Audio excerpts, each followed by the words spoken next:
Have you ever thought to yourself, on paper, my life looks great, so why am I falling apart? If you are in Olah or in Oleh here in Israel, juggling high-pressure jobs, financial stress, miluim, sirens, toddlers, and that quiet loneliness of having no family around, you're not imagining it. Your system is overloaded. In today's episode, we will talk about burnout, resilience, and an amazing tool we might not expect, laughter. My guest today, Abi Gantz, went from a very high demanding marketing career in high tech to being a laughter facilitator. But not because life was easy, but because her body was literally screaming, enough. We'll talk about the warning signs your body gives you long before burnout hits. We'll also talk about why just pushing through is so dangerous, and how fake laughter, even when you do not feel like laughing, can give you so many physiological benefits to help you improve your mood and build resilience. So listen to the end, because we'll give you some very practical exercises you can do even today without having to embarrass yourself. We'll talk about... Hello, Abi Gantz, a laughter workshop facilitator. Hello. Hi, I am really excited to have you on the show. I'm excited to be here. Yeah, absolutely. So we are going to talk about something very serious today, and yet it's connected to laughter. We'll figure out what that means. So we're going to talk about resilience. Yes. Burnt out. You're kind enough to share your personal story, how you actually got from a very demanding marketing role in high tech to making that very drastic and significant shift to being a laughter workshop facilitator. Yes. And I do want to say to the audience that we met only a couple of weeks ago, about a month ago, and we immediately clicked and we immediately laughed, and I knew I had to get you on the show. So welcome. Thank you. I'm honored to be here, honestly. So why don't you tell us a bit about yourself, and then we'll dive into the more serious Oh, yes. parts. Well, it's been quite a journey. So a little bit about me. I made Aliyah from Manchester in England over 16 years ago, and came by myself. All my family's still there. And then, like the Olim story, I was kind of found myself in different career paths. I worked as a nanny in the hotel industry, in shops, it was kind of all over the place. Right. And after a few years, I found my place in high tech, in content. Mm-hmm. And from there, I worked my way up to editors, managers levels, team leads, and then manager levels. Mm-hmm. And in that time, got married, had kids, yes. And life happened where it throws you a lot of stuff to deal with. Especially in a country like Israel. Oh, yes. As an Oleh. Oh, yes. Yeah, I mean, even, I think it was 2014, we had like the first experience of war where you're dealing with sirens. And I think for me, before kids, it didn't affect me in the same way. Yeah. But then, when was it, 2019, when COVID hit? And then I was dealing with a lot of personal stuff in my family that I had to deal with that was very hard on the whole family. Then war, my husband was in miluim, and it was one of these things where I was thriving in my career. I loved my job. I loved the people I worked with. It was really my joy and my passion. And I kind of threw myself into work versus my personal, my family life, because I actually found my family life harder at that point. 2 little toddlers. It was very, very challenging at home. And so I would run to the office with a big smile on my face, very, very happy. And I loved working. I loved working there. I loved doing what I was doing in marketing and content.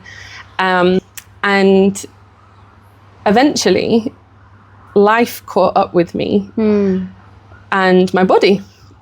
And it was my body screaming at me, saying, actually, I don't think you are okay. And it took me a long time to understand this. It took me a good couple of years where I started getting brain fog. I would, you know, my brain didn't think the way it used to think. And my patience was low, and I would cry over anything and nothing. And that's not me at all. Especially in work, especially around the kids, like everything would set me off. And it got to a point where I felt like I was losing myself, my mind, everything. And I was so lucky to have a supportive environment around me. My workplace, my husband, everyone said, just look after yourself, take time out, it's okay. Yes. And I took time out, couple of months to just focus on myself. I did therapy. I did all the therapies. I started walking, swimming, just, you know, being, and went back to work. It was great. And then flash forward a couple of years later, after the war, after my husband was in miluim, and I felt the signs coming again, and I'd experienced at that point. And it was at a time when I was in the career transition from my previous company. And I said, okay, I'm just going to enjoy this time. I'm going to take some time out and figure myself out. And I wanted to do something completely different. And so I said, you know, I really enjoy managing. I enjoy the people aspect of it. And I want to do something that I could bring that energy to people. And so I found this course for laughter, and not thinking anything of it. I was just like, let's just experience it. Let's see what it is. And it's with the the founder of the practice, Dr. Madan Kataria. He's based in India. And it was an online course. It's something that's actually scientifically grounded. It's not like, okay, let's just get together for a laugh. It's okay. Absolutely. You'll tell us a bit more. I'll go into the benefits of the sustained and prolonged fake laughter, as we say.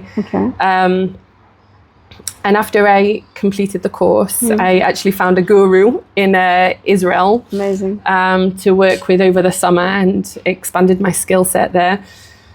And then went back to high tech because it was pulling me back in. I said, I'll only go in if there's something with a purpose and a mission that I believe in. I found this brilliant company.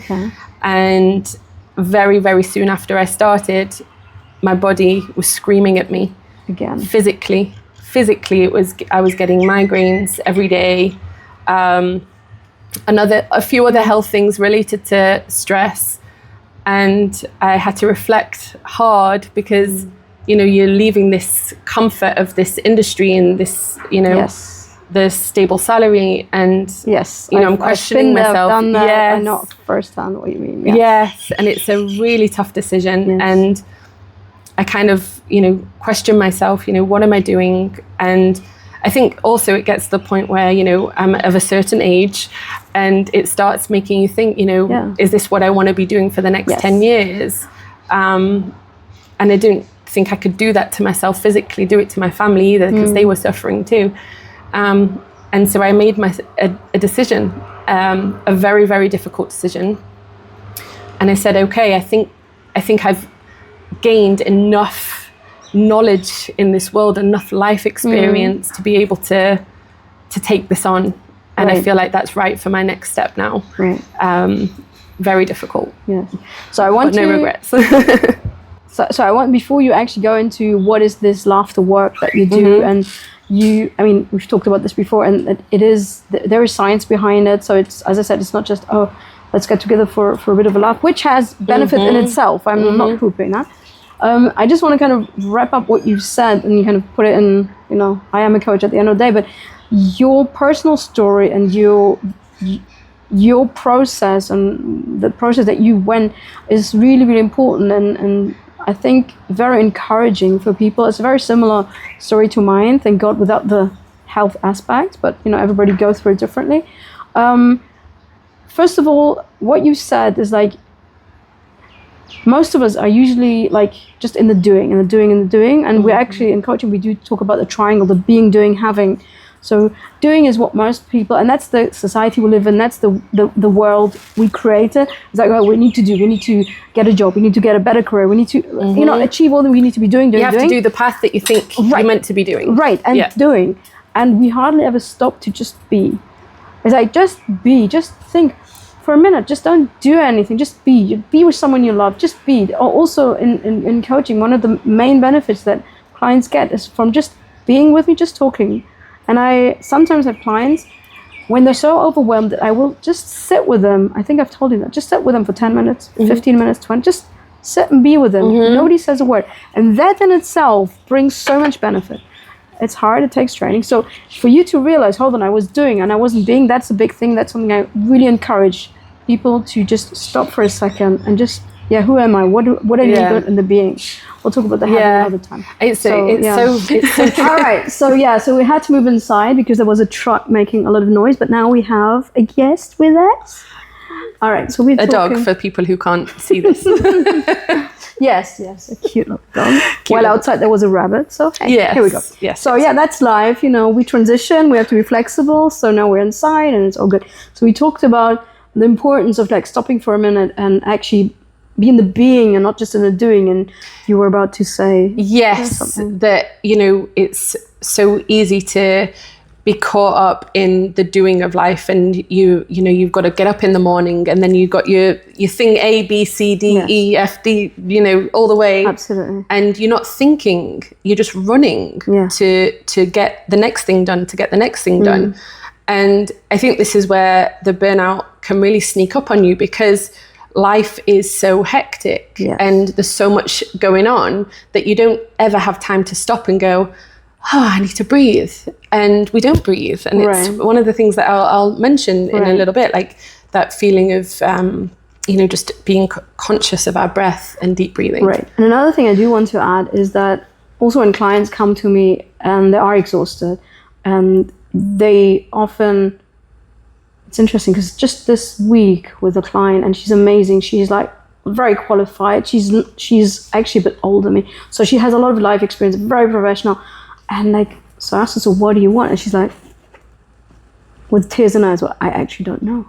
So if we don't know, then how can we get there? We don't. Yeah. So that's just really important, because as you said, we're not trained, the world is not built at the world that we built to actually stop and just think for a second about what's important to us. And we do get the signs. And what I want to say is that then people come and say, oh, the burnout, it just happened. No, it doesn't happen. Yeah. We get the signs. I had it myself. I didn't have burnout, but going through very, very difficult times like anybody. And if I'm being honest with myself, the signs were there years before. You mentioned you felt physical stuff. And we need to allow ourselves to be honest enough and brave enough to acknowledge them and look them in the face and say, okay, what are you trying to tell me? And we know. To be honest, we know. Yeah. But, I was in high tech. It's a golden cage. It's like, I'm a single mom. So leaving high tech was a very brave move because, but I have to this and have to this. And my soul was crying. I loved what I was doing, but at some point I felt my soul was crying. Wow, that's powerful. It really was, and it's been crying for a long time. Yeah. Until something happened that made me leave. I'm not sure I would have left it if the circumstances. Yeah. But I'm so happy because I'm in the place where I need to be. My soul is so happy now. Yeah. And that's also similar to your journey. And because we don't allow ourselves to really listen and act upon those signs, we then burn out. One way or another. And I think it's really important to say as well, like, it feels like now we're kind of like hating on high tech, and no, it's not the case. We're not. I love high tech. I love it. It's not the case. And I think what's important is that you have time to reflect on your own decisions and what's right for you at that time, but also just to be kind to yourself and not be afraid of choosing a path that is maybe unconventional or a bit different. Yes. And I think that's what's really important. Right. Yeah. No, I agree. I am very grateful for that long career I had in high tech, and I still work with and in the high tech, just not as an employee, because I understood what I need and what not, and it's an amazing industry, of course. No, but it's good that you mentioned that. No, we're not hating on anything. Yeah, it's just understanding what's right for each one of us, and I have clients who want to continue with that route in high tech. That's amazing. Yeah. Okay, so laughter therapy. Laughter workshop. What does it mean? How does it work? So I'm glad you stopped yourself. Like, I'm not a therapist. It's but it is a form of therapy. And what it is it basically gives you a chance to be able to have the effects of laughter without the need of laughing. Like there's like we talk about, there's no reason to laugh all the time. Life is so hard. And especially here in Israel, you know, you can feel alone. Especially for Olim in Israel, you've got no family here, and things get tough. Yes. War, the financial aspect, politics, like it's all hard. Right. And so the benefits of this practice is that you're with a group and it's laughter exercises that I guide you through. And the benefits of it is that they've done a lot of scientific studies on the effects of sustained laughter. Okay. And it doesn't matter if the laughter is fake or real, the benefits are still the same. So if I'm understanding correctly, so it doesn't matter whether somebody tells you a joke or you're in a good mood, if you still go through the physical and physiological motions of what laughter is, you will still have the benefits. Exactly. And because you did say sustained laughter, so what does that mean? So that means that natural laughter, when we laugh for 30 seconds, a minute if something's funny or with friends. Yeah. So sustained laughter is the practice of laughing to the point where it can be uncomfortable. You know, you're laughing and you're forcing that laughter for a good few minutes at a time. I'm already smiling. Yeah. So you talk about laughter and I'm already smiling. Yes. And so what I do is provide that safe space for everybody to be in it together and I build their exercises according to who the group is and what their goals are. Because I was saying the benefits are immense. There's different benefits to the physiological side, where you're literally getting rid of all your stale air out of your lungs and putting in new air. So you get that boost of oxygen, that boost of energy, which actually over a sustained period of time helps improve your immune system. That's really like if you're like committed to doing it a lot. But they did a lot of scientific studies on people with going through chemotherapy and depression and PTSD, and a lot of these the effects are beneficial in the emotional sense too. It's resetting your nervous system.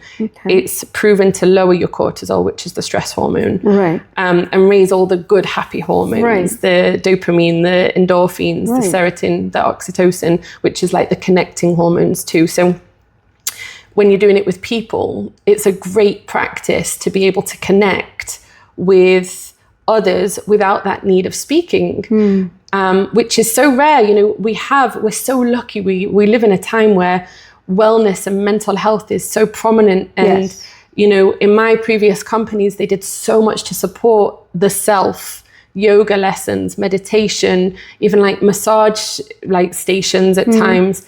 And what I saw was that there was a space for connecting people, connecting teams, connecting families, just connecting people with people, but without that need of finding the same sense of humor, without the need of talking. You know, think about it when you go out with your family and you've got like teenagers who are just kind of grunting at you, or your partner, or your partner who you've been with for 15, 20 years who, you know, you just end up talking logistics and life stuff, and actually you just want to laugh together again. So this is a practice that can really help nurture that environment, and it's very powerful. And I know that you also work with families, so it's also something really amazing to do, like with anyone, like transgenerational. You can just get everybody in a room and do something that connects. And what I also found as I was like managing teams, you know, you always try and like support your team. And when I did activities that had nothing to do with work, it connected us much more than, you know, doing another 60 seconds introduction or talk about work. It just doing something and being in the moment, doing something else, like really connect. So I can really see the benefit, even like for team building. 100%. So. You know, my team, they used to laugh at me because we would call it forced fun hour. Mm-hmm. Or they would go around the circle and I would be like, okay, let's all say something, you know, and everyone would cringe immediately. Of course. And like one thing you don't know about me. Yeah. And actually this is, it's an awkward practice. I want to face it head on. This is something that, you know, you do with people, and it is an experience that can be quite uncomfortable and also hilarious. Yeah. And so the benefit is that you're not having to speak about it. And that another benefit with doing it with people is that even if you hate it, it's a hilarious experience. So you can come out of it going, what have I just gone through? What have I just done? Right. And whether you, like I said before, whether you're faking it the whole time, you will still feel lighter. You will still get that benefit. Right. And for, you know, certain situations as well, you feel more energized, you feel more focused. Yes. And it just takes you out of that, the box that sometimes you feel like you're stuck in. If you're job hunting, if you're going through like some sort of transition in life where you're just like, I don't know what to do. And you just have that moment of, let's just breathe and laugh and forget about everything for a minute. So what I also know, not necessarily from laughing, but I can really see like the similarity is like when, for example, a client comes to me, like they're in this negative loop. Negative, it doesn't necessarily have to mean like just negative thoughts, but the stress loop, okay? Mm-hmm. Then I always tell them, okay, just find something else to do entirely. You know, just leave everything, go for a coffee with a friend, or just go for a walk on the beach. It's just literally taking yourself out of the situation, and it helps you to recalibrate yourself. Yes. And I can really see how that does it in a very powerful way. Yes. Because you then get those additional benefits that you just talked about, even the physiological ones. And once we actually, not just take ourselves out of that negative loop, but when we just feel better, we are more confident and we find the strength to take another step, and we regain, this confidence where you say, okay, hold on 1 second. It's not as bleak. It's okay, you know? Yeah. And you know, when you have a good laugh with a friend, the world just looks brighter because it is. Yeah. You know? Absolutely. It's 100% that. And also, it's a practice that it runs much deeper than laughing on the surface and you feel better after it. It's a real sense of the ability to control your thoughts. It's called neuroplasticity. And it's the act of saying, I'm going to change the way I'm thinking about life or this situation. Right. And that's hard work. It is. And especially when you're stuck in the negative or you're stuck in this rut or the burnout or whatever it is. Right. It's so hard. And that's why the practice of these tiny little steps, like just even looking at yourself in the mirror and smiling at yourself. That's very powerful. It's called mirror work. It's very powerful. Yes. It's a lot of what we do, the mirroring other people, or even taking a deep breath. One of the warm-ups that we do, we take a deep breath, and when we exhale, we sigh out loud. And when we sigh out loud, we automatically smile. Like it's something that our bodies know to do, and we forget. And so it's retraining our brain and knowing that we are in control. We just have to choose that. We have to choose to want to do it. Yes, right. And also this like learning to think about the same situation differently or seeing something in a different light. The professional term is actually reframing. So I can, now that we talk about it in more depth, I can see a lot of similarities to the work I do. And it's it's another tool set, which I think is very powerful. Could you maybe give us one practical small exercise that anybody can do anywhere without embarrassing themselves too much, or maybe I don't know, that you feels like making a breathing exercise or something? Yes, you did mention mirror, something like that. So I think there are definitely a couple of things that you can do by yourself at home. One would be it's called box breathing, so it just kind of regulates you and grounds you at the same time. So you breathe in through your nose for 4 seconds, hold it for 4 seconds, And then you exhale through your mouth for 4 seconds. And you do that a couple of times, and it just kind of grounds you and goes, okay, I'm here. And after a couple of times, you can also exhale with a sigh. So you breathe in through your nose, hold it 4 seconds, and then exhale with a sigh. And you smile. And you smile, and It's you true. feel Oh my good. gosh. You feel good. So I would say that's definitely one thing you can do. Yeah. And the other thing is they actually did scientific studies on this. If you put a pencil in your mouth and you just change the way your mouth is, so it kind of smiles up, forced smile. Amazing. You hold that for five minutes, and your mindset will change. So it's even just looking at yourself in the mirror and smiling at yourself. Yes. And yes, it's uncomfortable, but no one has to see. Exactly. But you're on your own. That pencil thing, that's really cool, because you can actually sit in the office, just have a pencil in your mouth. People think, I don't know, you're thinking. Yeah. Whatever. And you can just do it. Nobody knows. Yeah. No one's Exactly. It's these little changes that can... One thing, I do encourage my clients also to do mirror work, which sounds weird and sounds easy, but it's actually very hard to get going. I've been through the process myself. The first thing is just to look yourself in the mirror, saying, why am I looking at this now? And then I always encourage them to find one thing that they like about themselves. And that already makes you feel so much better. Yeah. And it's so hard. Like, it can be so hard when you're down and you're at the bottom and you're feeling rubbish about yourself in every way, shape and form. Yes. And so it takes practice. It takes practice. And it takes a lot of work. Right. And I think that's where even doing that after doing some breath work can really help, because already immediately the breath reduces the cortisol, which is the stress. Right, and yes. you immediately then you already feel better. Right. So you actually told me that you work with individuals and with groups. So and you love your group work because of the connection. Yeah, I think the group work is very, very powerful. The individual, it's more like couples, and it really is about connection and confidence within those connections as well. So the focus I have are teams in the office. It can be teams like you're a bunch of managers who just you have an offsite or a hackathon, and you need that creativity. You need to get out of the box. You need to bond with your team and kind of re-energize that feeling and connect somehow. Brilliant. It's brilliant. It's literally, it's magic.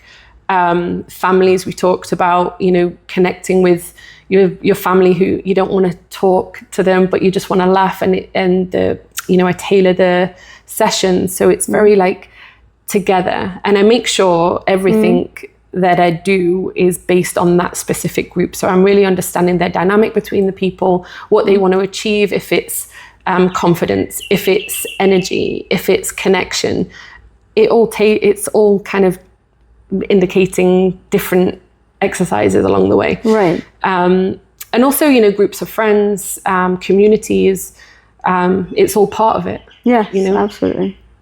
Well, I'm a big believer of connections. That's how we met. And, and humor, and just allowing yourself to just be. I think that's really important. Yeah, be easy on yourself, but know that anything that you do that's different is hard. Yes. And and this is where it really does help build resilience and your confidence too, because you're putting yourself in a situation that is uncomfortable, and you're doing something that is your body doesn't know to do. We know how to laugh, but we don't know how to force that laughter or extend that laughter to a point where you're like, what am I doing? I feel ridiculous. Right. And that's when you overcome that, it feels really good. Not just that, there is a direct connection between doing something new, doing something different, and then the resilience. Because what does resilience mean? It means that you're able to navigate difficult and challenging situations better and better.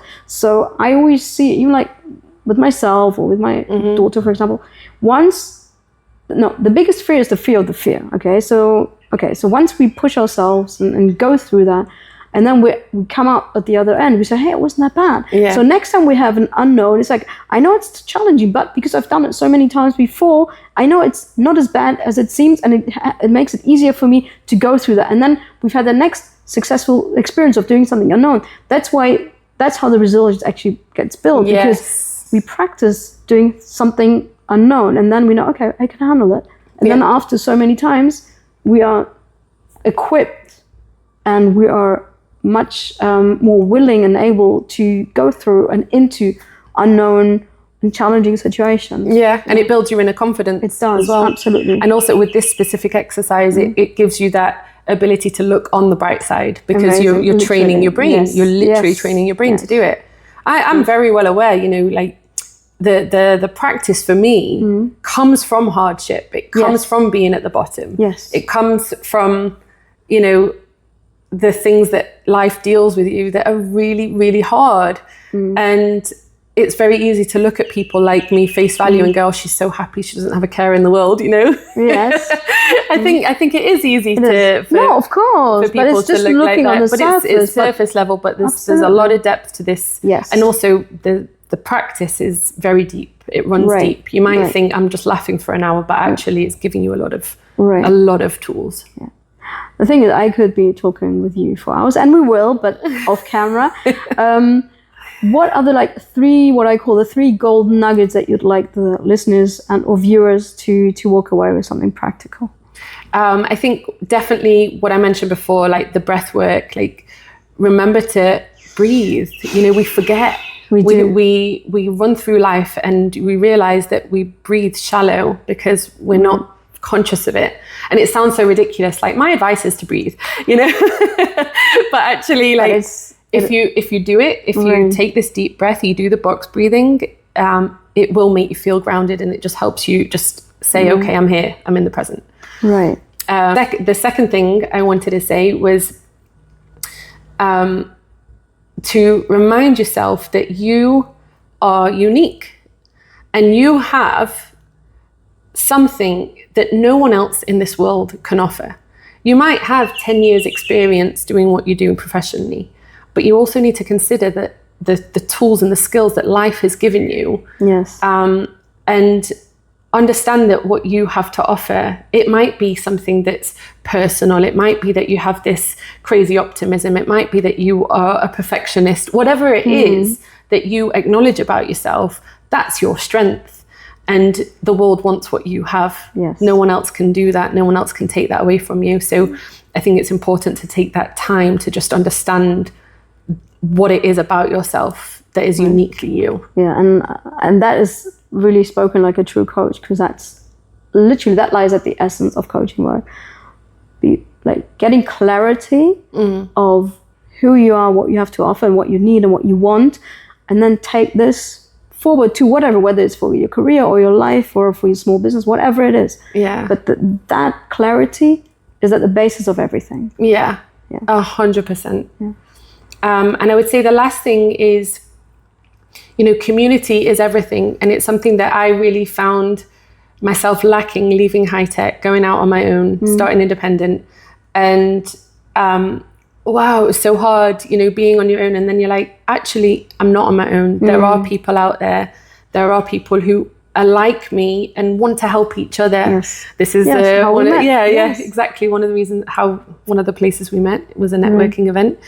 And people want to help. And if you put yourself out there, you reach out to people, it gives you the confidence. And also you connect with people and you make friendships, and you might be able to help others as well, which also builds your confidence. So I think it's just, don't be afraid to reach out to people. So many people have reached out to me, especially on LinkedIn, with regards to my posts. I talk very openly about my burnout journey, and people reach out to me like, wow, can we talk more? I think I'm experiencing it as well. Can you talk it through with me?